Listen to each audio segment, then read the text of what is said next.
Good morning. Now, today we are going to solve the word problems. हे word problems जे आहेत ते practice set 3.4 मध्ये आलेले आहेत पहा. So right down question number 1. First question जो आहे तो सगळ्यांनी लिहून घ्यायचा आहे पहिल्यांदा. Right down first question.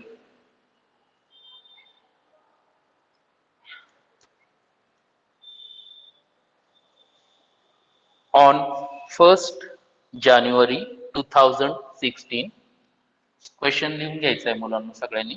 On 1st January 2016, Sanika decides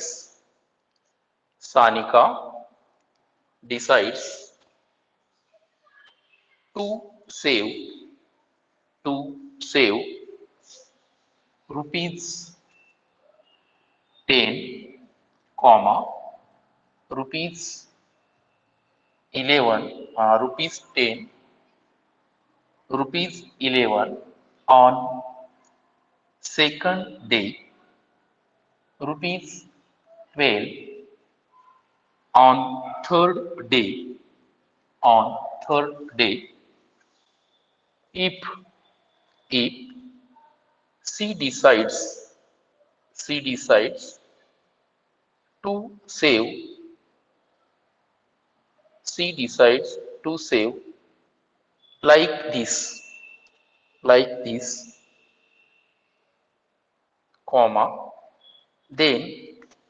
then on 31st December 2016, on 31st December 2016, what would be her total saving?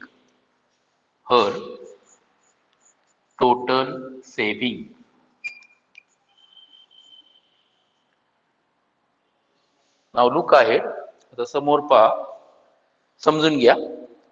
आता एक क्वेश्चन 1 मध्ये एक सानिका नावाची जी काय मुलगी असेल किंवा कोण वुमेन असेल, तिने जी सेव्हिंग केलेली आहे ती दिलेली आहे from 1st January 2016 to 31st December 2016.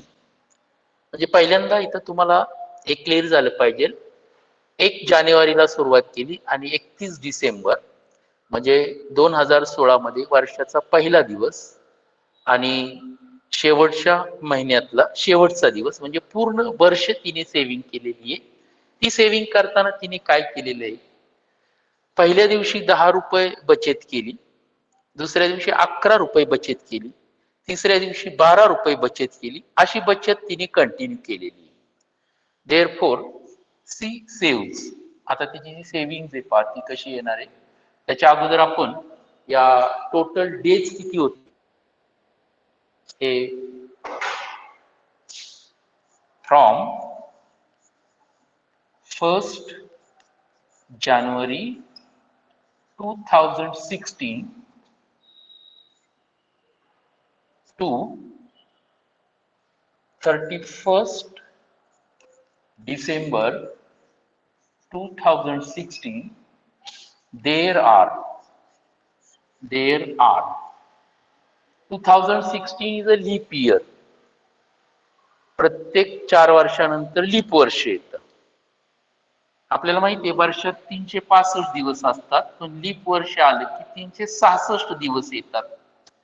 1st January to 31st December म्हणजे पूर्ण इयर येते कम्प्लीट 2016 च. जर लीप इयर असेल तर 366 डेज येणार आहे. आता लीप इयर म्हणजे काय, लास्ट 2 डिजिट डिव्हिजिबल बाय 4 असेल तर ते लीप इयर असतं.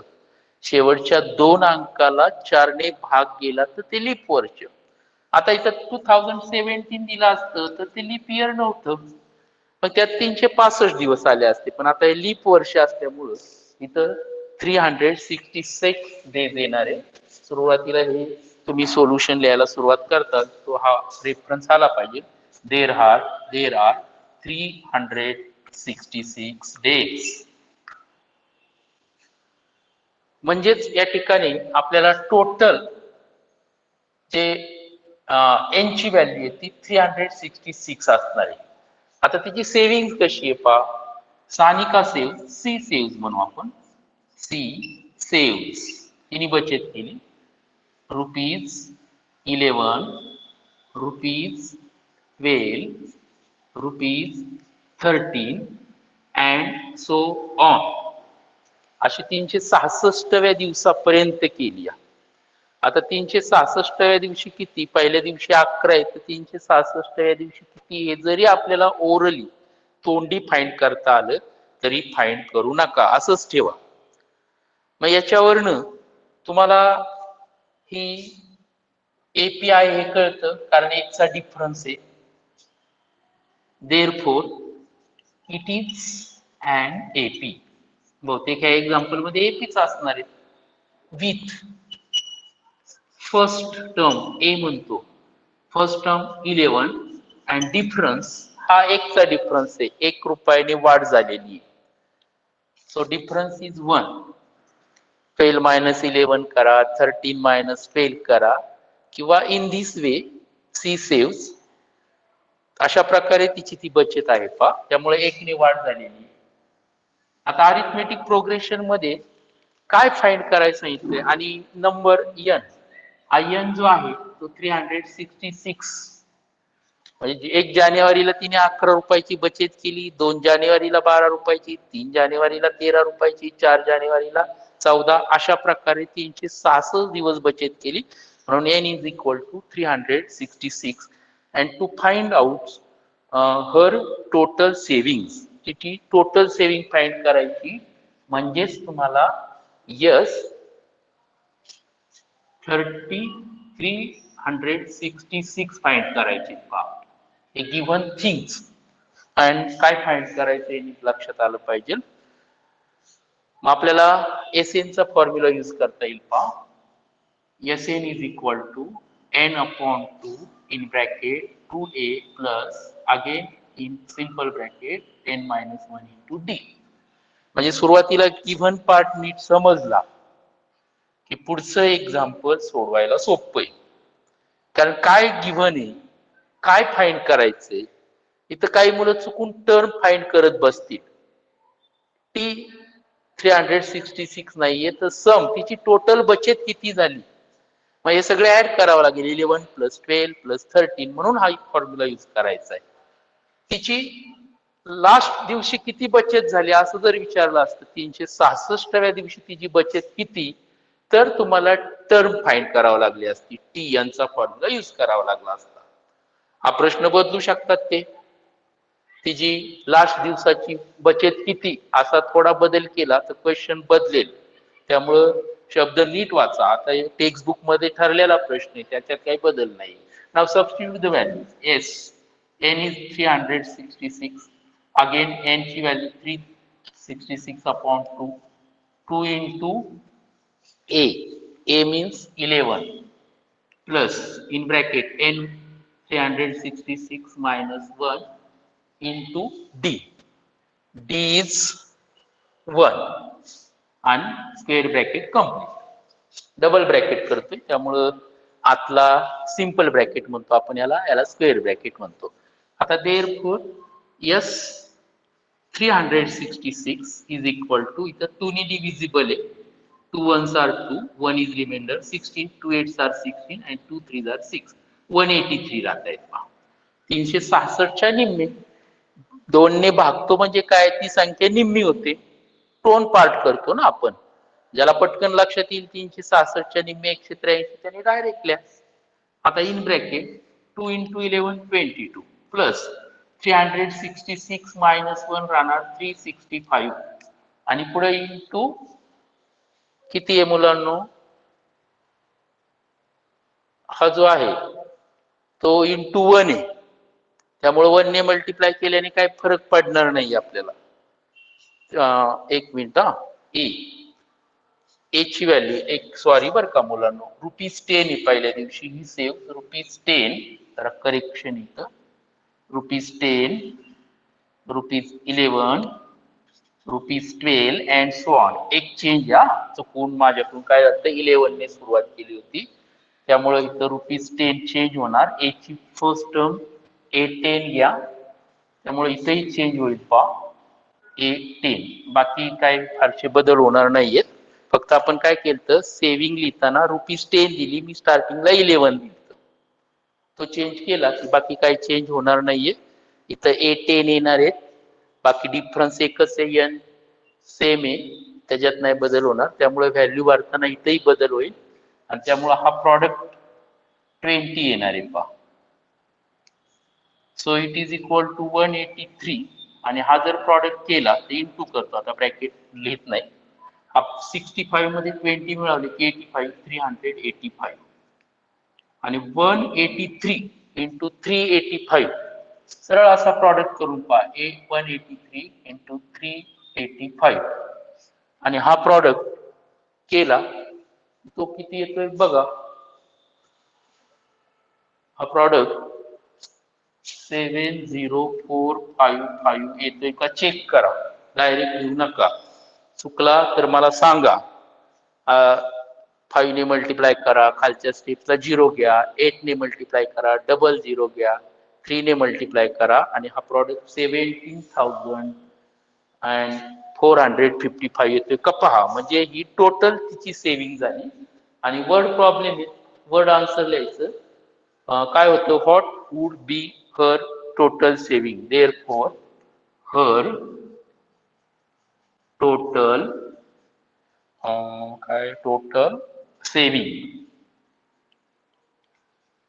रुपीज 17,455 बघा अशा प्रकारे एक्झाम्पल सोपेच आहेत बघा अशी मी जशी चूक केली तशी चुकून काय मिस्टेक एखादी झाली आपल्याकडून तर सगळं चुकीचं येऊ शकतं आता फक्त प्रॉडक्ट खात्री करायची बरोबर येतो का मी डायरेक्ट लिहिले नाही कारण आता तुम्ही 10वीला आहात प्रॉडक्ट करायचं तुम्हाला येतो सगळ्यांना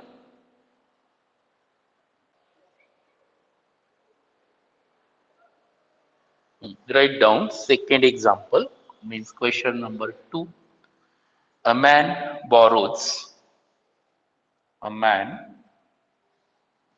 borrows rupees 8,000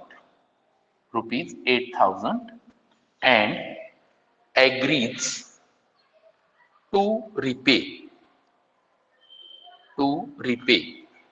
with a total interest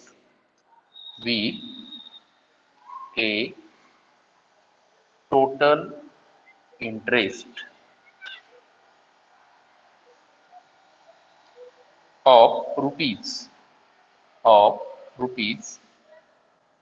1,360 in 12 monthly installment in 12 monthly installments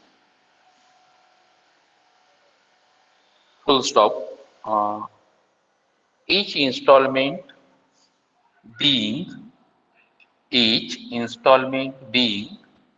less than the preceding each installment being less than the preceding म्हणजे अगोदरची पूर्वीची अगोदरची less than the preceding one by ₹40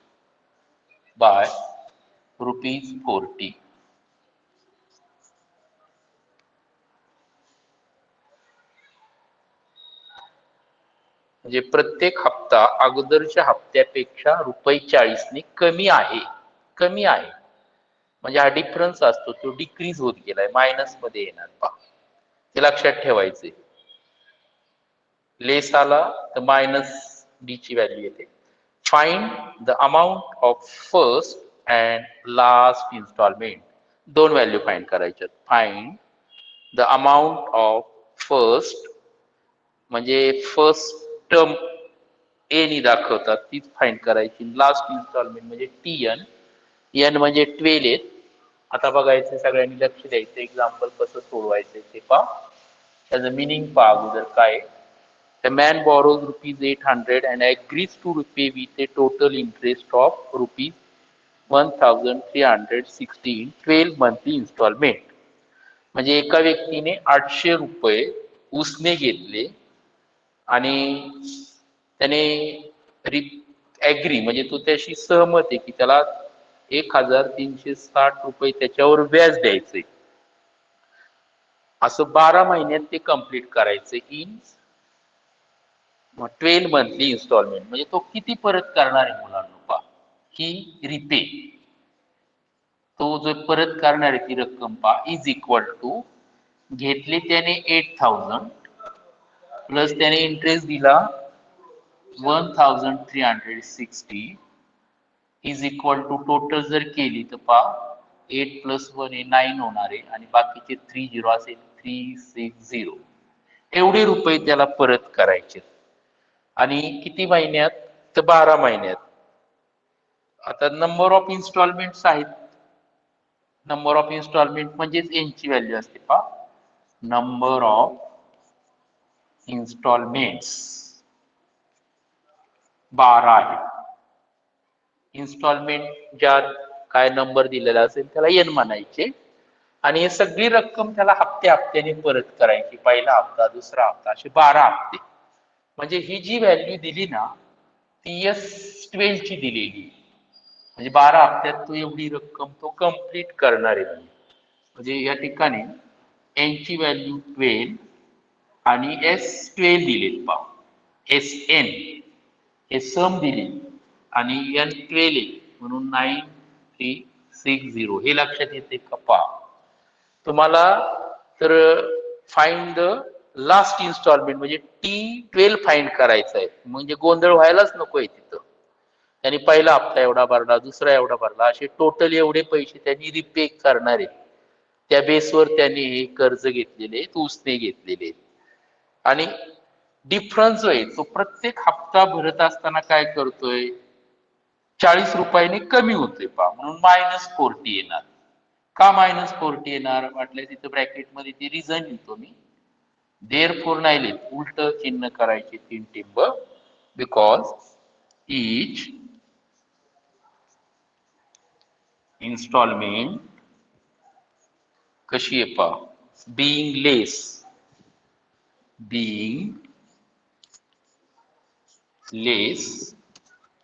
than preceding अगोदरच्या being less than the preceding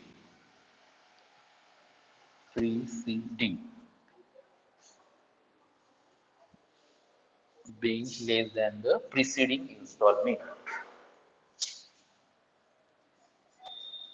आणि म्हणून हे महत्वाचं आहे D ची value -40 घ्यायची. 40 ते कमी होणार आहे ती रक्कम.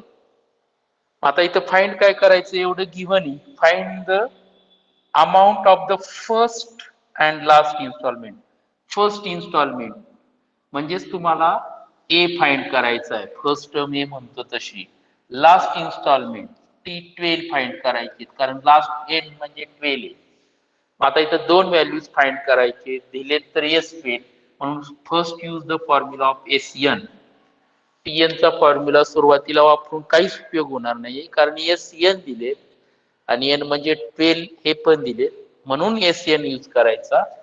SN is equal to N/2 2A plus in bracket N-1 into D. Now put the value. Yes, N ची व्हॅल्यू 300 किती S12 पहा. N ची व्हॅल्यू आहे 12. S12 फाइंड करा दिलेले आहे. परत N म्हणजे 12/2 2 into A. फर्स्ट इन्स्टॉलमेंट माहितच नाहीये. 2A तसेच राहतील किंवा 2 into A. नंबर लिहिताना इंटूची गरज होती, आता काही गरज नाही. 2A तसाच ठेवूया आपण. प्लस परत N म्हणजे 12 -1 into D. D आता -40 परत ब्रॅकेट करा मग कंप्लीट ब्रॅकेट करा. आता इथं तुमच्या काय लक्षात येते का परत S12 पण माहिती आहे, ते आहेत 9360. ही सबस्टिट्यूट करा. 9360 is equal to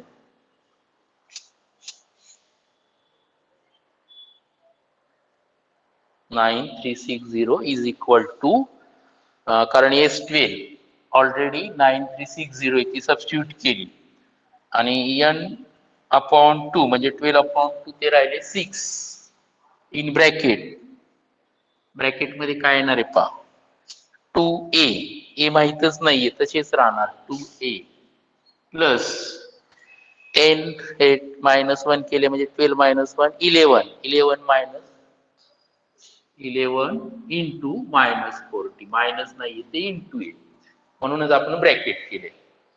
therefore we get पहा हे 9360 तो इंटू आहे, ब्रॅकेटला इंटू आहे तो डिवाइड करतो आणि राईट साइडला 2a. आता प्रॉडक्ट करताना 11 इंटू मायनस आहे त्यामुळे साइन प्लस करायची घाई करू नका. प्रॉडक्ट करताना ती साइन मायनस होणार आहे, नाहीतर प्लस करतात तर मुलं खाडाखोड करत बसतात. एकदा प्लस झालं की पेननी तिथं असं मायनस तिथंच गिरवतात, प्लस कळत नाही मायनस कळत नाही, मग पूर्ण स्टेप फोडायची नवीन द्यायची अशी चूक झाली तर. आता हे काय पहा 11 इंटू 4 म्हणजे 44 आणि एक 0 येणार आहे. आता इथे डिव्हिजिबल बाय 6 6 भाग देऊन पहा 6 1 जार 6 1 रिमाइंडर 13 झाले 6 2 जार 12 परत 1 इज रिमाइंडर त्यानंतर किती 1 राहते तर 6 2 जार 12 दोन्ही डिवाइड होत नाही का या ठिकाणी बघा बरं. 9 6 12 अपॉन टू 6 बरोबर आले 6 1 इथं 3 राहिले का रिमाइंडर 3 राहिला. एक मिनिट मी चेंज करतोय लगेच. काय इथं काय झालं पहा हे आपण 3 रिमाइंडर घ्यायचा तर 1 घेतलाय असा हे 6 ने डिव्हिजिबल करताना 6 1 जार 6 हे 3 रिमाइंडर बाकी होती वरून 3 6 5 जार 30 परत इथं 3 6 6 जार 36 आणि हा 0. अशा प्रकारे किती येत आहे 1 5 6 0 1 5 6 0. ते रिमाइंडर 1 घेतल्यामुळे अगोदर त्या ठिकाणी मी चुकीचं लिहिलं होतं. परत पहा एकदा 6 1 जार 6 3 रिमाइंडर 33 होतात 6 5 जार 30 परत 3 रिमाइंडर राहतो या ठिकाणी 36 होतात 6 6 जार 36 आणि 6 0 आर 0. आता हे 1 5 6 0 आणि मायनस इकडे घेतली की प्लस 4 4 0 आणि राईट साइडला फक्त राहतील 2a. मग आता हे ऍड केले तर किती होते पहा 60 आणि 40 100 होतात आणि 1500 बरोबर 2000 होत आहेत पहा 0 plus 0 0 6 plus 4 10 carry over 1 4 plus 1 5 5 plus 15 20 बरोबर 2000 इज इक्वल टू 2a मिळतात. आता तुम्हाला a ची व्हॅल्यू फाइंड करायची 2a ची नकोय मग a ची व्हॅल्यू कशी फाइंड होईल पहा हे 2 इकडे आले की डिवाइड होतील म्हणजे a ची व्हॅल्यू 2000 अपॉन 2 म्हणजे किती राहणार आहे 1000 राहतील पहा. We get a means first installment विचारली होती पहिली मिळाली आपल्याला. आता लास्ट इन्स्टॉलमेंट म्हणजे tn चा फॉर्म्युला यूज करायचा आहे a plus in bracket n minus 1 into d म्हणजे T12 फाइंड करायची. लास्ट इन्स्टॉलमेंट किती येते installment 12 therefore n is equal to 12 येणार ए. आता फर्स्ट टर्म माहित झाली पाहिजे फाइंड केली 1000 प्लस 1000 प्लस ब्रॅकेट मध्ये n ची value 12 minus 1 into T minus 40 चे ते काही चेंज होणार नाही 40 ने हप्ता कमी होतो म्हणजे लास्ट इन्स्टॉलमेंट नक्कीच कमी असेल फर्स्ट पेक्षा मग is equal to 1000 plus 11 into minus 40 so 1000. आता परत मायनस साइन येणार आहे पहा 11 इंटू 4 4 4 आणि एक 0. आता ही सबट्रॅक्शन केली की किती राहील पहा 1000 440 गेली 400 गेले तरी 600 राहतात, वर्ष परत 40 गेले म्हणजे 560 ही आली लास्ट इन्स्टॉलमेंट.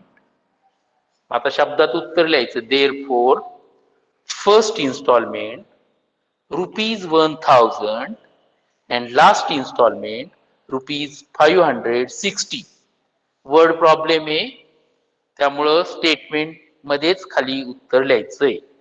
परत सांगतोय, लास्टला काय करायचंय. Therefore first installment ₹1000 and last installment ₹560. आता तुम्हाला कळालं असेल की प्रत्येक इन्स्टॉलमेंट 40 ने कमी होती, म्हणजे पहिला हप्ता जास्त आलाय आणि 12वा हप्ता कमी आलेला आहे.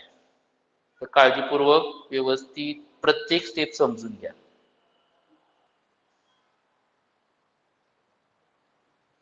Now let us question 3. Question 3 is Sachin invested in a national saving certificate scheme. ही जी योजना असते NSC असं त्याला शॉर्ट फॉर्म मध्ये म्हणतात, नॅशनल सेव्हिंग सर्टिफिकेट.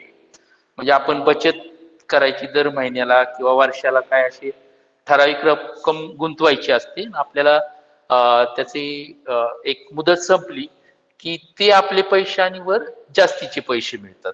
अशा प्रकारची नॅशनल सेव्हिंग सर्टिफिकेट स्कीम असते. आता ही इन्व्हेस्टेड म्हणजे कोण. Sachin invested in the first year ₹5,000, in the second year ₹7,000, in the third year ₹9,000 and so on. म्हणजे तुमच्या लक्षात येईल 11,000, 13,000. एखादा मुलगा सगळेच असं पुढं त्यांनी किती इन्स्टॉलमेंट हप्ते ते बी दिलेले. Find the total amount that he invested in 12 years. म्हणजे 12 वर्षात त्यांनी किती एकूण रक्कम गुंतवली असा प्रश्न विचारलाय. आता सचिन इन्व्हेस्टेड अशी इन्व्हेस्ट केली, म्हणजेच ही कशी इन्व्हेस्टेड आहे पहा. डायरेक्ट नंबर मध्ये लिहिले तर 5,000, त्याच्यानंतर 7,000, त्याच्यानंतर 9,000 अँड सो ऑन.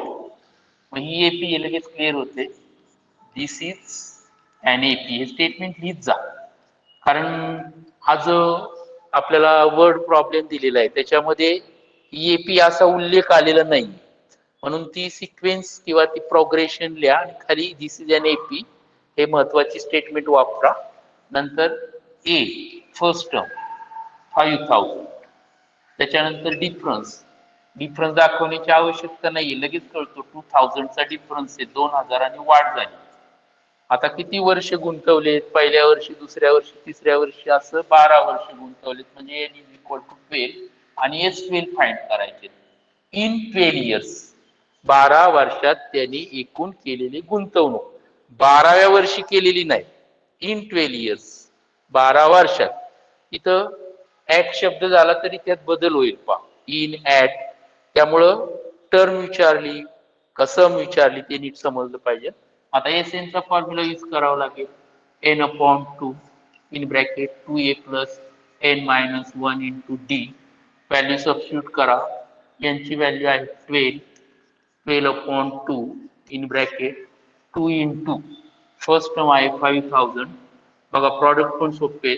परत इन ब्रॅकेट n म्हणजे 12-1 इंटू डी.